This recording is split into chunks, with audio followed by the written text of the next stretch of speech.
Welcome to Soothing Talks with Susan Lee. Today we're going to be doing a soothing session.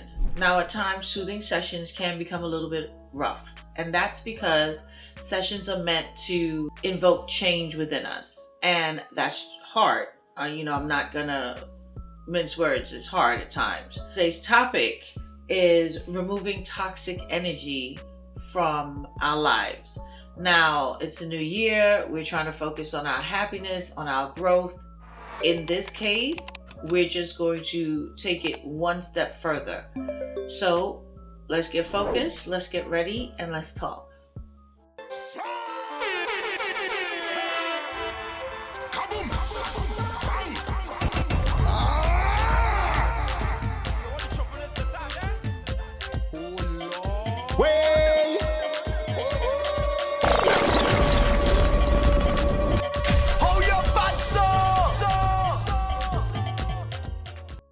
Recently, I was a contributor in a room in Clubhouse that was talking about, do people block our blessing? And it started to make me think about how that's even possible. It dawned on me, have you ever been in a situation where you're in a relationship and every time you're around this person or every time you speak to this person, it drags you down? You're not happy. Your energy is not what it's supposed to be in terms of, okay, you're argumentative after, or you're so drained that you can't really do what you need to do. Well, that is one sure way of knowing that the energy around you in that relationship is toxic. So we're going to start to examine the energy around us, okay? First, you need to look at what's going on in your relationships in terms of, is there reciprocity? Now, a lot of times people are going to be like, I do things because I want to do things and they're not supposed to do the exact same thing for me. That's not what I mean about reciprocity. What I mean about reciprocity in a relationship is you're sharing with the person and they're sharing with you. Is that balanced? Or is it one-sided where all you do is listen to them and, solve or help them solve their issues? But when it comes the other way around, are they doing that for you in a balanced type of way? We are like ATM machines, okay? Especially people like myself who are natural born helpers. We have that helping gene, that caring gene. So a lot of times you will see that with a personality like that, you will get, for lack of a better word, energy sucked out of you. It's like you're giving and giving and giving, like an ATM that's only doing withdrawals, and there's nobody replenishing that ATM machine. There's no one depositing into it. So we have to be very, very careful and be able to discern when the energy is not good. And that's not to say that the energy is always going to be bad. We're talking about 80% of the time or more that the energy is bad. We are looking for balance. The key to happiness is balance. Nothing is ever going to be perfect. Nothing should always be negative either. Even in certain negative situations, you have to find positivity in there as a lesson or, something that you can take away that will ensure and enhance growth within yourself. But those are not the things that we're talking about right now. Right now, we're talking about how you actually feel and how to recognize what you're feeling so that you can stop it. I was talking to you before about helping, that helping gene, the virtue of helping. Sometimes you're helping people so much that you tend to not have time for yourself. And of course, if there's an emergency, that's one thing, but is every situation in this relationship emergent? Think about it. Not every single time. If you can say 8 or 9 times out of 10, when you have a conversation with this person, you're not feeling fulfilled in any way, that is something that you need to worry about. That is something that you need to be concerned about. That is something that you need to minimize. You have to make adjustments in your relationships. That does not mean, oh, well, I'm not going to be around this person anymore. It just means that you have to adjust. Adjustment is good. Adjustment is growth. Dynamics of relationships change, and that's okay. They also grow. So sometimes you just have to, press pause. You have to give yourself some room. Because if you are realizing that you're not setting boundaries, you're not saying no, you're people pleasing, these are things that are characteristics and sure ways to tell that this is not a very good relationship. This relationship is becoming toxic, or in this moment of time, it is toxic to you and your growth. There's a lot of things that, you have to look into when it comes to removing this energy. Because sometimes you're so giving with your time that you may, jump on the phone, for example, and you're talking. An hour goes by or more, and there are things that you haven't done. So whatever it is that you were supposed to be doing in that time, by the time you get back, off the phone or whatever, you're automatically gonna feel like, a bit depleted. One, because you gave your energy to the person that you were talking to, and another because now you are not going to be able to fulfill what you have to do personally. And that's something that we really and truthfully have to be aware of. Time is the true commodity. We don't get it back. So you have to be very particular with what you're doing with your time. If you are pouring so much time into someone and it is stopping you from doing the things that you have to do, whether it be cooking or spending time with your kids or, working, you have to realize this and you have to stop. You have to reevaluate and start to pump the brakes a little, because that's not beneficial to you. And at the end of the day, that's what makes it toxic to you. The person is not toxic. The energy between you is toxic. Sometimes you might be like, well, this is what's happening with my husband, or my wife. I'm married to them. What am I supposed to do? No, I'm not telling you that that person is toxic.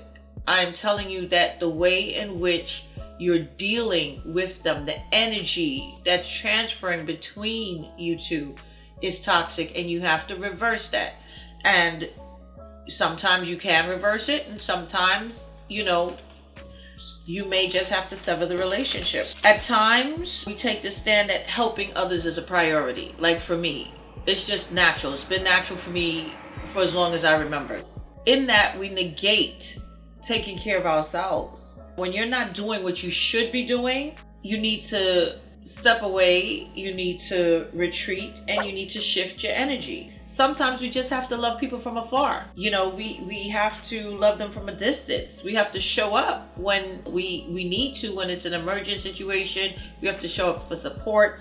But that does not mean that you show up when they command it. It means you show up when you deem it necessary, okay? And that's how you take that energy and make it not so toxic, okay? Because you being commanded to show up and it's not really what you want to do will breed resentment, and that's not what you want. That's definitely not what you want. Think about the actions and what you're surrounding yourself with. That's another very important thing.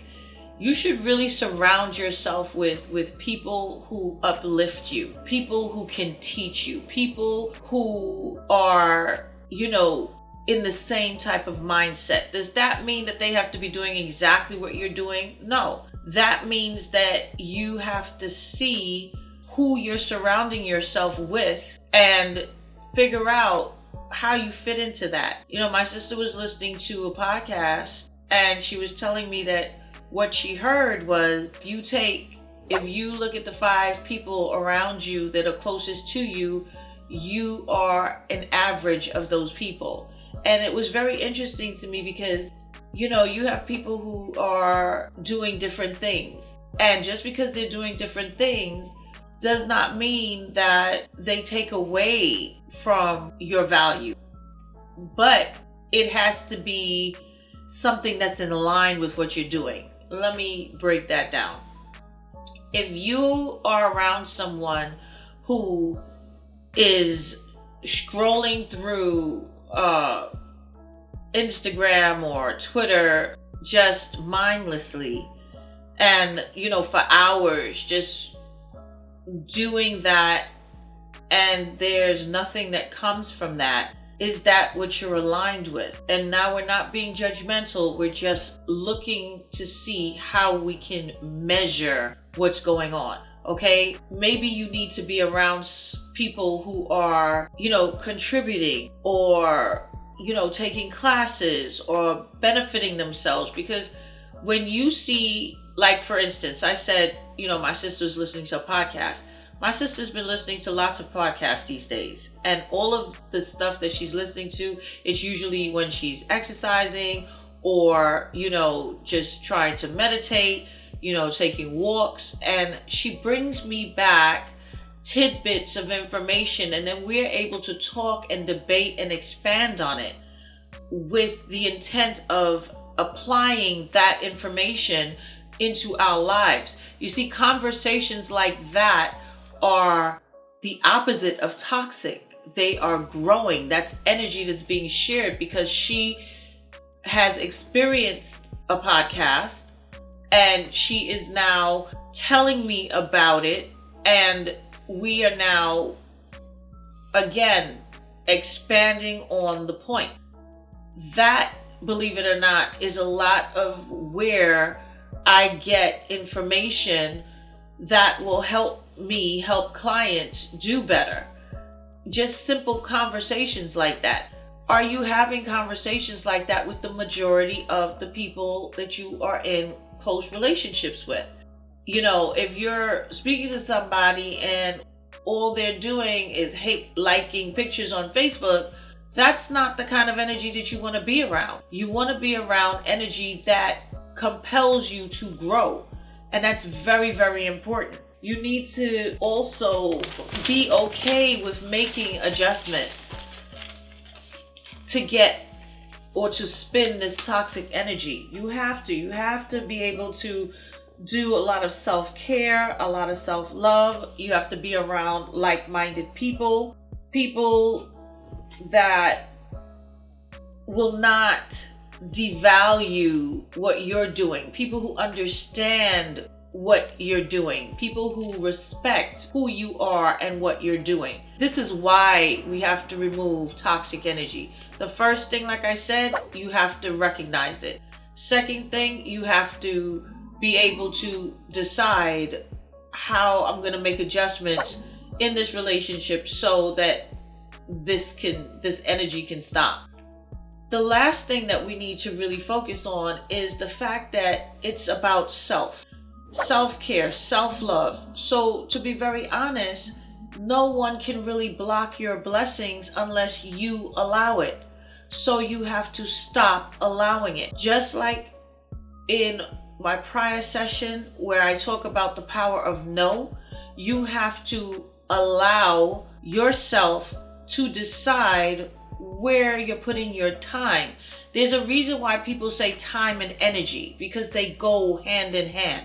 When you're giving your time to someone, you're also giving them your effort, which is your energy, your actions. So therefore, you have to be very particular with who and what you're giving.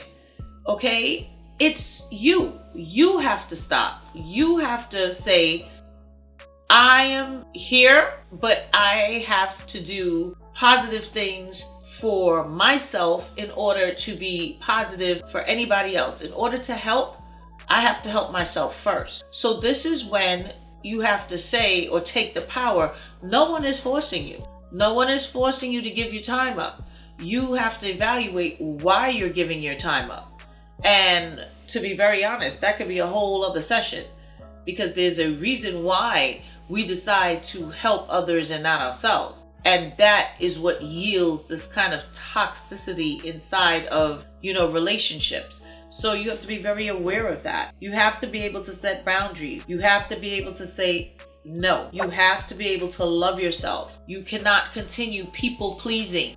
People pleasing is not effective. It does not make you more valuable. It does not make you liked. If it takes for you to be a people pleaser to feel loved, that's not where true love lies. True love lies in acceptance. And when you show your audience that you love yourself by doing what's best for you, that is when you will command respect. And that is when people will start to respect your time. And that's how you don't allow people to block your blessings. So here are my final thoughts. Many relationships over time can become toxic because of the energy. The person themselves are not a toxic person. However, the energy that is traded between you two becomes that. You have to be able to first recognize it. You have to be able to spin it. So by making adjustments, you have to be able to evaluate yourself and be accountable in how you're allowing this. You cannot be a people pleaser. You have to be able to say no. You have to be able to set boundaries. You have to be able to do what is best for you first before giving your energy to others, because you're doing that. You have to be able to do all of those things. You also have to evaluate your circle. Are the people that are closest to you and that you share most of your time with, are they doing the things that you do? Are they in line with, what you're trying to get to, your goals? So I want you guys to think about that. Let me know what you think. If you found that this was enlightening, helpful, consider subscribing. Turn on your notifications so you can see when new content is dropped. And please like the video so that other people can learn about toxicity in relationships and changing their energy. For now, I thank you for joining us. And until next time, take care.